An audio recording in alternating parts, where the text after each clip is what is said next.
Cześć! Dzisiaj chcieliśmy nagrać dla Was jakby taką drugą część do filmu, który o dziwo, ku naszemu zdziwieniu, spotkał się z takim dużym pozytywnym odzewem, a który nagraliśmy na temat pieniędzy. Po wielu jakby pytaniach, zapytaniach i tak dalej, jakby jak się dorabialiśmy i jak dochodziliśmy do jakichkolwiek pieniędzy.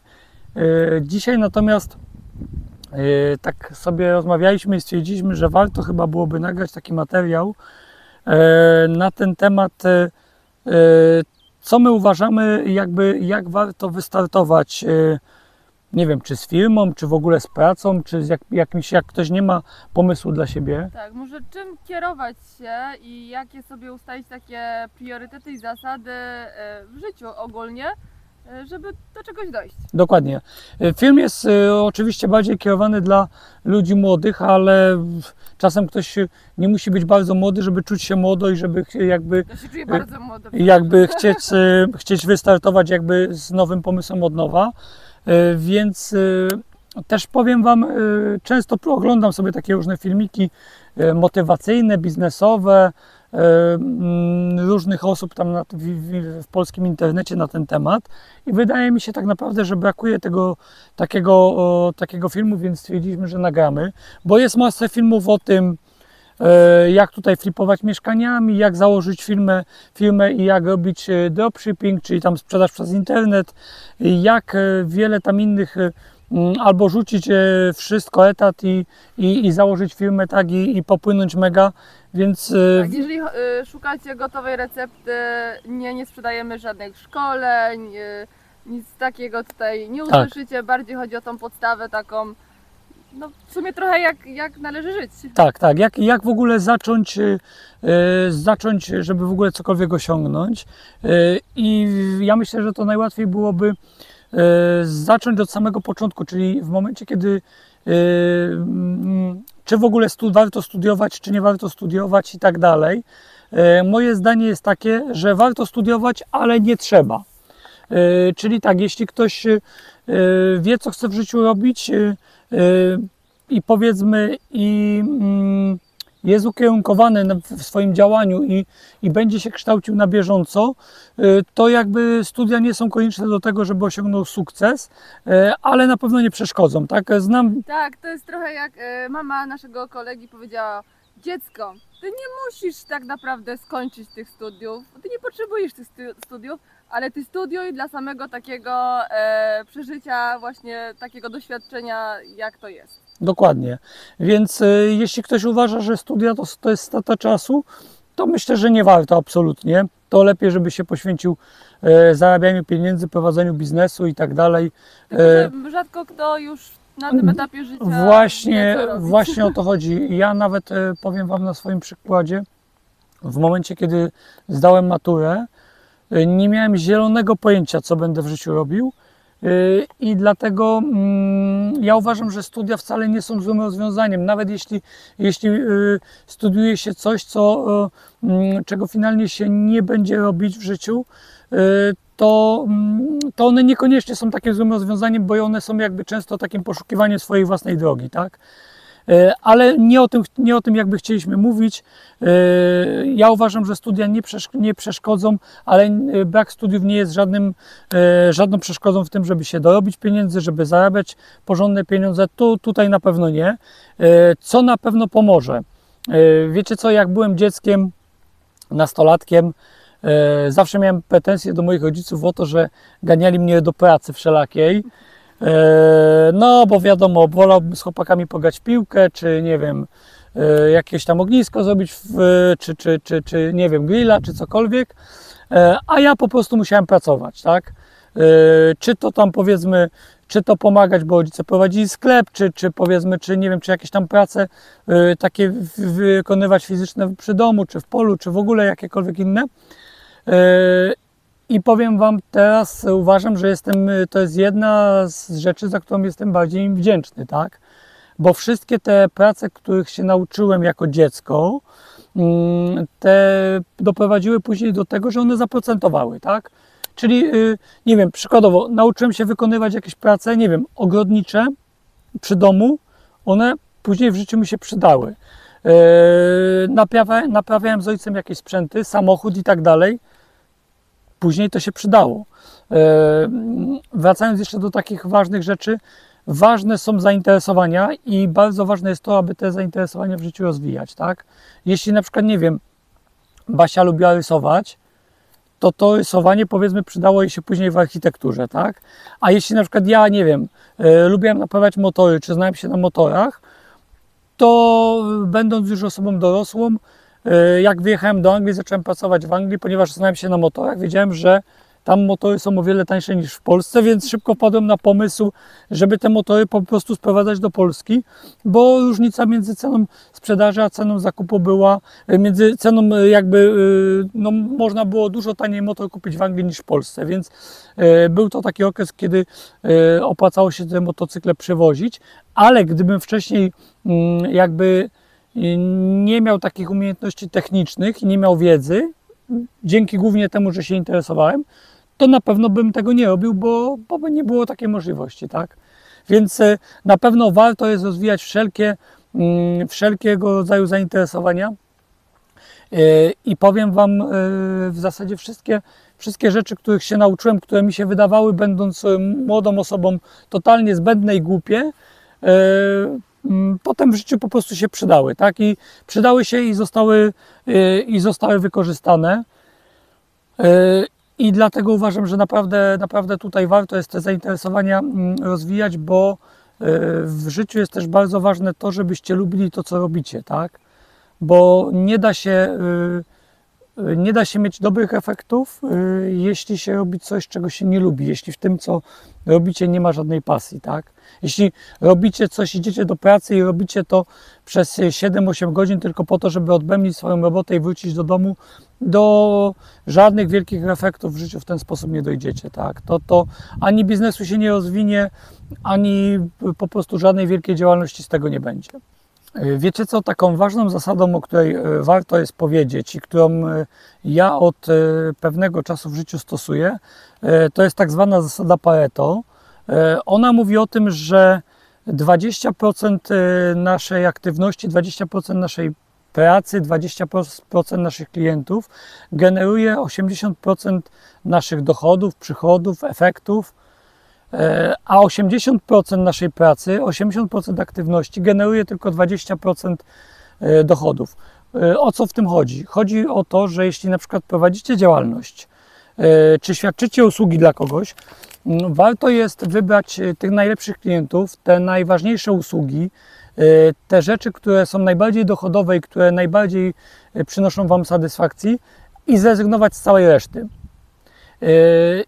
I to jest bardzo trudne, bo czasem jest tak, że trzeba gdzieś tą jakby drobnicę i różne takie rzeczy przerobić, żeby też te jakby poważniejsze zlecenia wpadały, ale wydaje mi się, że trzeba mieć świadomość wybierania sobie, powiedzmy, selekcjonowania tego, co się robi, żeby po prostu nie pracować już po 20 godzin dziennie po prostu, tak, żeby w jakiś sposób, to z czym ja mam ogromny problem, tak, że po prostu no, pracuję za dużo i staram się zrobić wszystko sam, tak, to nie jest dobre i im jestem starszy, tym bardziej mam jakby tego świadomość, że o tyle, o ile w pracy, w swojej działalności udało mi się jakby do tego dojść i zrezygnować z tych rzeczy mniej dochodowych, a skupić się na tych po prostu, które są najważniejsze,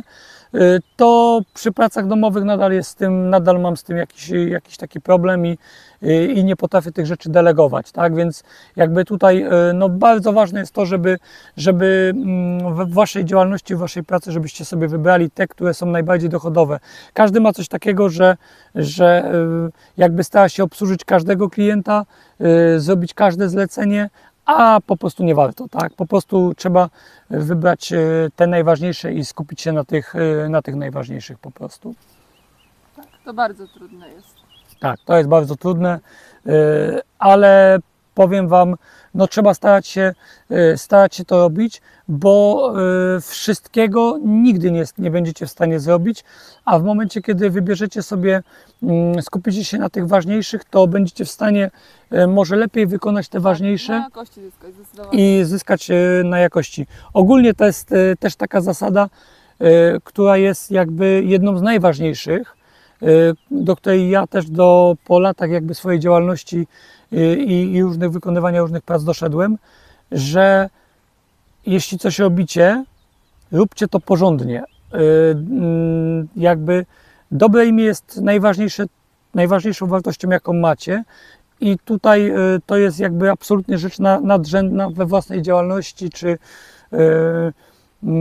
no naprawdę trzeba, jeśli coś się robi, trzeba to robić porządnie i trzeba zawsze dotrzymywać słowa.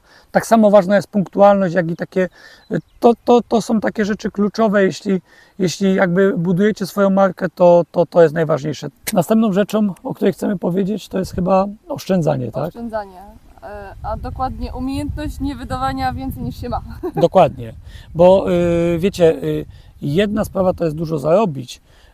Mamy znajomych, znamy ludzi, którzy dużo zarabiają i jeszcze więcej wydają. Tak, No, tak, i, to jest i wiecie, i to nie czasem ktoś zarabia 5000 i potrafi 2000 odłożyć, a czasem ktoś zarabia 15 i nie potrafi odłożyć 1000, tak?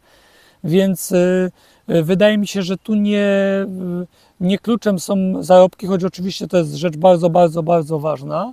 I na pewno ułatwia wiele rzeczy. Tak, i jeśli się dobrze zarabia, to na pewno jest łatwiej odłożyć.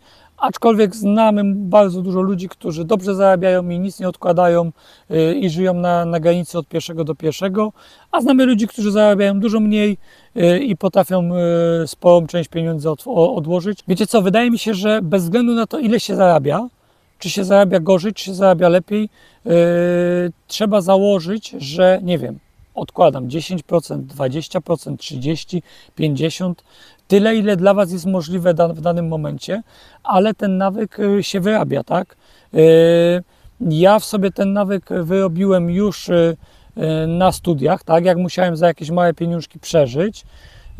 Nie mówię wcześniej, bo wcześniej w ogóle nie zarabiałem, ani nie miałem własnych pieniędzy, więc ciężko mówić o jakimkolwiek oszczędzaniu. Ale już na studiach, kiedy za jakieś tam małe pieniądze musiałem się utrzymać, więc już ten nawyk oszczędzania wyrabiałem, ale w momencie, kiedy sam zacząłem pracować, sam wiedziałem, że o te pieniądze jest bardzo trudno, nauczyłem się oszczędzać bardzo szybko.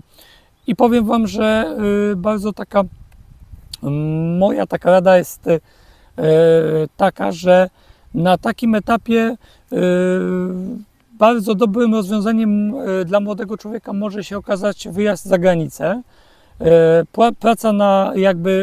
Praca na własny rachunek, w sensie odcięcie tej pępowiny od rodziców. Oczywiście nie u każdego to się sprawdzi, bo nie każdy jakby ma na tyle silną wolę, żeby potrafił sobie to wszystko tam poukładać, ale wśród wielu znajomych jakby ta droga się sprawdziła, tak? Czyli tak, bo to wtedy jest taka samodzielność. Tak. Nie ma tego zaplecza, że pożyczę od mamy, pożyczę od Dokładnie. taty, jestem na swoim. Jestem na swoim, ile zarobię, tyle po prostu, tyle mam. I wiecie co, że ja pracując za granicą odkładałem, nie wiem, 60-70% moich dochodów. Druga sprawa była taka, że ponieważ bardzo dużo pracowałem, bo pracowałem łącznie z weekendami, To nie miałeś kiedy wydawać. nie miałem kiedy wydawać po prostu, tak? Bardzo prosta sprawa.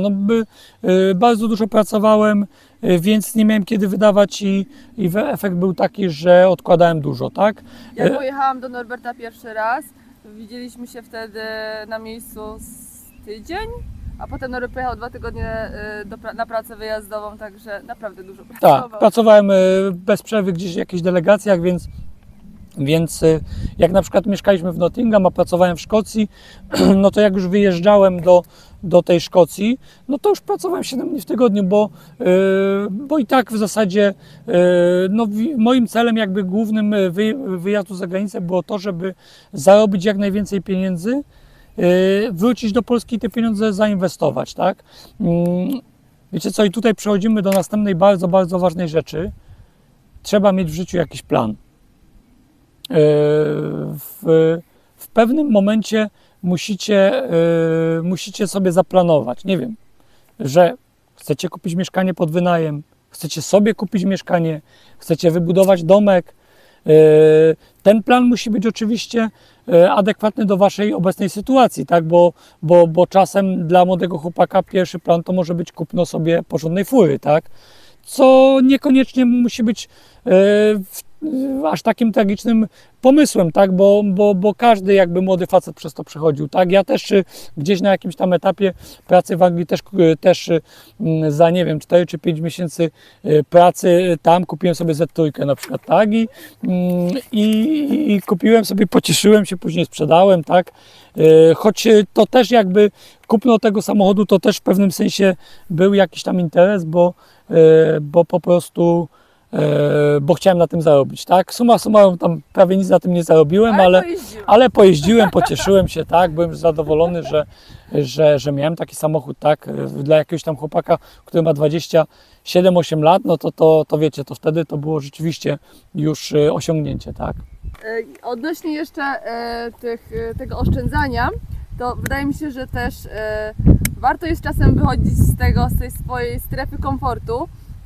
My na przykład w pewnym momencie naszego życia mieszkaliśmy w fajnym mieszkaniu z centralnym ogrzewaniem i naprawdę Tak. mieszkało nam się tam super, ale Norbert stwierdził, że może warto wykorzystać to i po prostu przenieśliśmy się na mniejsze, bez centralnego, w gorszym standardzie i pieniądze, które uzyskaliśmy właśnie wtedy ze sprzedaży tego naszego pierwszego mieszkania, posłużyło nam do dalszego inwestowania i gdzieś przeskoczenia ten poziom wyżej, jeżeli chodzi o nasze nieruchomości. I to był taki w sumie początek, czyli potrafiliśmy jakby kosztem własnej wygody pójść dalej. Tak, tak. Pamiętam, bardzo ciężko było mi to przeforsować z Basią. Tak, mówiłeś, że karta przetargowa, która nigdy się nie spełniła. Tak, obiecałem wtedy Basi, to byliśmy młodym małżeństwem, rok po ślubie może, Tak, więc to już było jakieś 12-13 lat temu. Obiecałem Basi wtedy, że jak się przeprowadzimy, to kupimy bulldoga francuskiego. no. A kilka miesięcy później urodziła się Julka. Już bulldog francuski był już zbędny, więc już nie trzeba było. Ale wracając do jakby najważniejszego wniosku z tego, co Basia powiedziała. Wiecie co? Przez lata, bo teraz ktoś może oceniać nas z perspektywy powiedzmy tego domu, tak? I ktoś powie, no nie, co za i w ogóle idioci, jakie bzdury gadają, nie? Kupili sobie taką Hawirę, a tutaj opowiadają, że głodne kawałki. tutaj opowiadają, że trzeba oszczędzać. Słuchajcie, my przez 13-14 lat mieszkaliśmy, no nie, może nie tak, przez 7-8 lat mieszkaliśmy nawet w czwórkę na 38 metrach, tak? 37-8 metrach. I mimo, że teoretycznie mieliśmy już jakieś pieniążki, że mogliśmy kupić większe mieszkanie, cały czas wszystkie zarobione pieniądze inwestowaliśmy.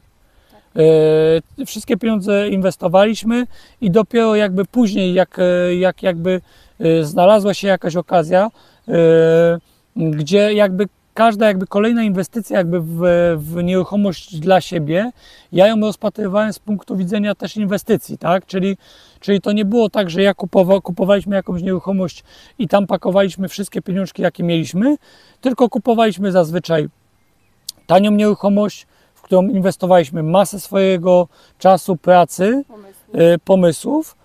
Następnie tą nieruchomość sprzedawaliśmy i tak było z pierwszym mieszkaniem, tak było z drugim mieszkaniem, tak było później z domem, który kupiliśmy i po prostu przechodziliśmy jakby za każdym razem co kilka lat poziom wyżej, ale mając na uwadze głównie to, żeby cały czas liczyć się z kosztami, że jakby nasze jakby zachcianki i potrzeby były na samym końcu tego. Tak.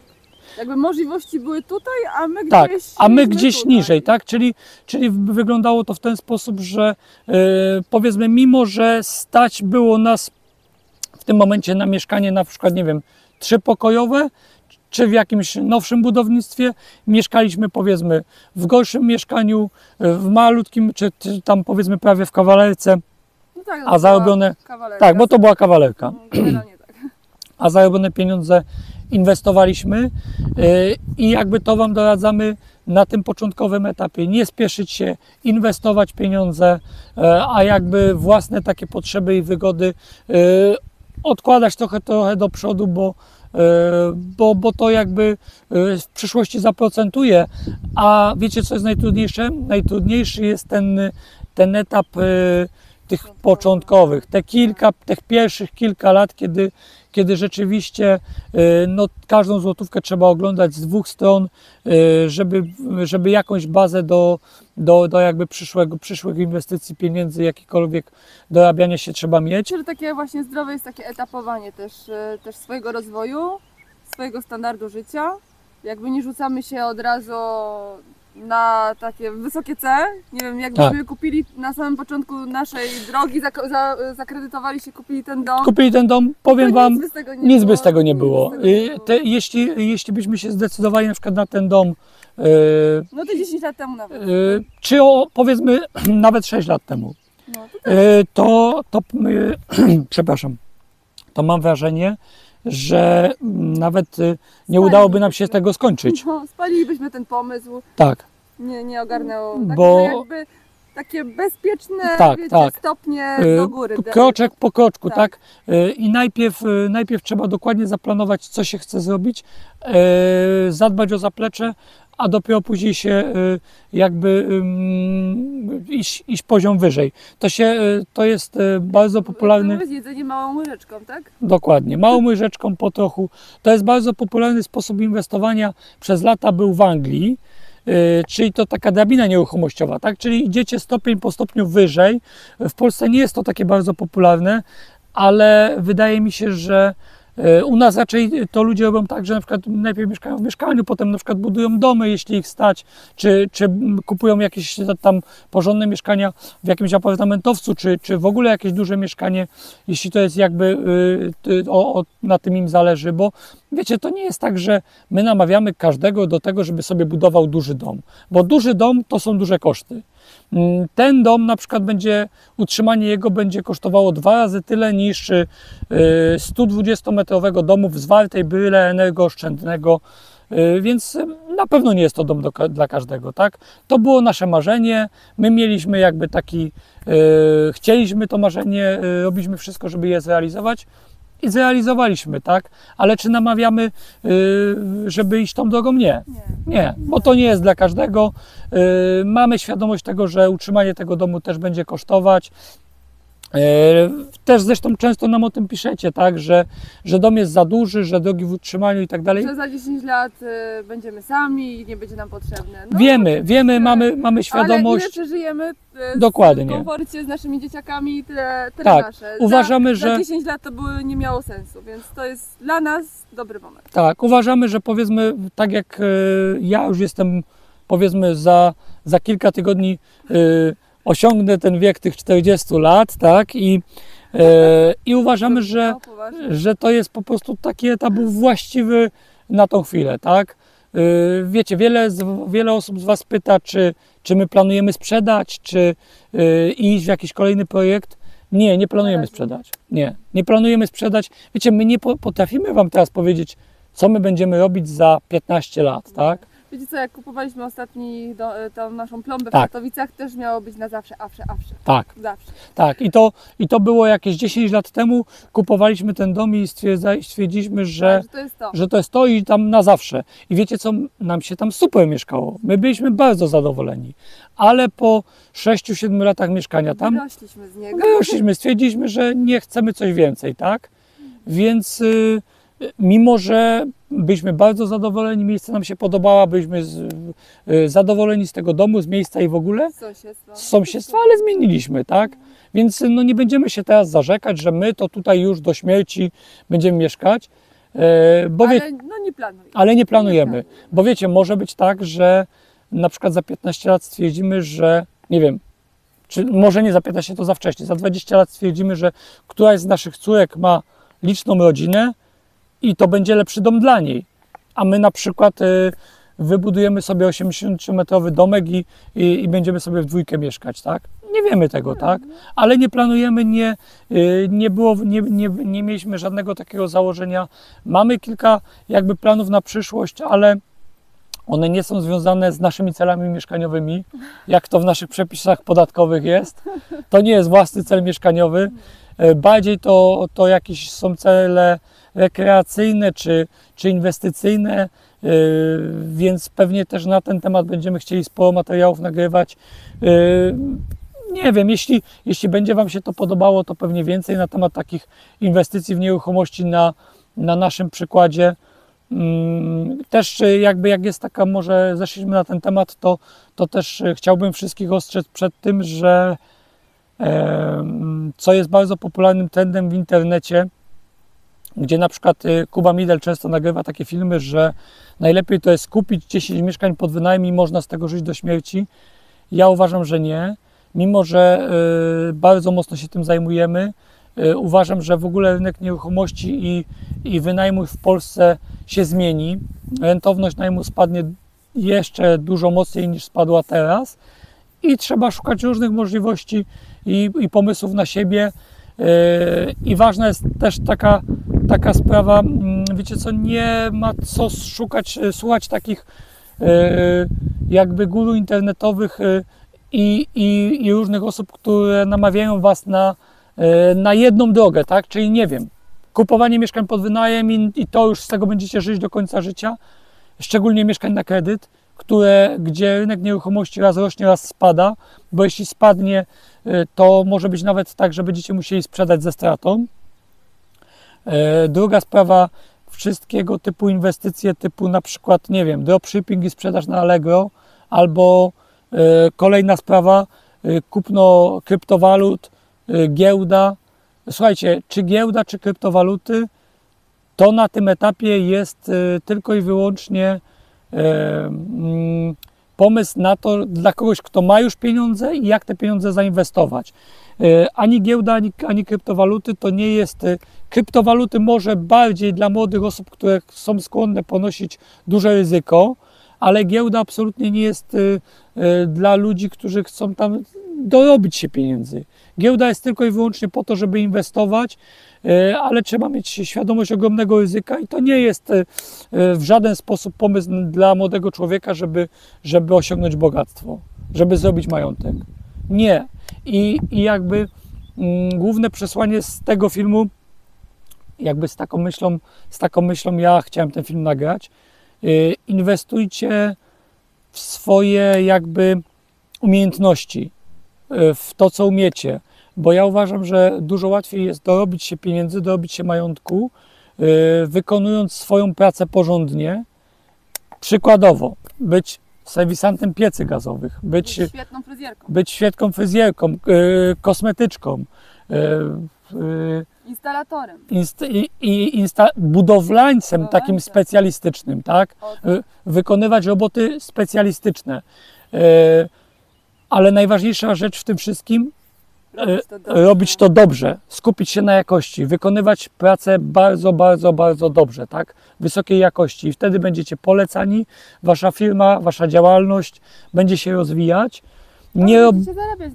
i będziecie zarabiać. Nie robić dziadostwa. Wiecie co, ja jestem przerażony, jak dużo u nas jest dziadostwa, tak? W każdej branży.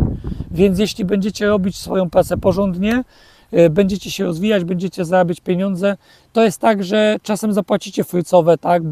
Bo zrobicie pracę porządnie i dostaniecie takie same pieniądze jak ktoś, kto zrobi byle jak, ale jakoś procentuje, tak? Bo klient do Was wróci. Klient Was poleci, więc najważniejsza rzecz dla młodego człowieka, uważam, jest taka, żeby od samego początku starał się być jak najlepszy w tym, co robi, tak? Słuchajcie, ważna rzecz jest taka, nie wolno oczywiście, nie wolno, no nie powinno się swoich usług świadczyć za bezcen, tak? No trzeba się w jakiś tam sposób wyceniać, tak? I tak jak mówię, i wybierać sobie te usługi, które są najlepiej płatne, w tym się doskonalić, bo tutaj się zarabia najlepsze pieniądze, tak?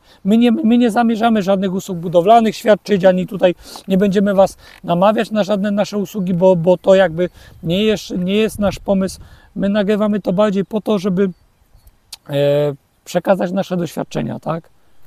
Okej, wydaje mi się, że na dzisiaj wystarczy, bo zanudzimy Was na śmierć. Jeśli będą się Wam takie materiały podobały, postaramy się od czasu do czasu jakieś nasze przemyślenia nagrać, bo jakby tą najważniejszym naszym przesłaniem jednak było to, żeby przekazać jakąś wiedzę w tych naszych filmach. Także co, dziękujemy bardzo za oglądanie. Jeśli jeszcze nas nie subskrybujecie, zasubskrybujcie. Piszcie w komentarzach, co myślicie, bo to jest w ogóle super taki sposób komunikacji. Bardzo to lubimy, jak możemy. To jest też jakby ciekawe dla nas i rozwijające dla nas i wydaje mi się, że w ogóle kiedyś nie zdawałem sobie z tego sprawy, że tak wiele osób czyta komentarze. Tak, ja też nie wiedziałam. No my czytamy wszystkie. My czytamy wszystkie i staramy się na wszystkie na pewno wszystkie są przeczytane Tak. i staramy się odpowiadać na wszystkie. Na wszystkie praktycznie, tak. To co? Czytamy. Dziękujemy i do zobaczenia. Pa! Pa!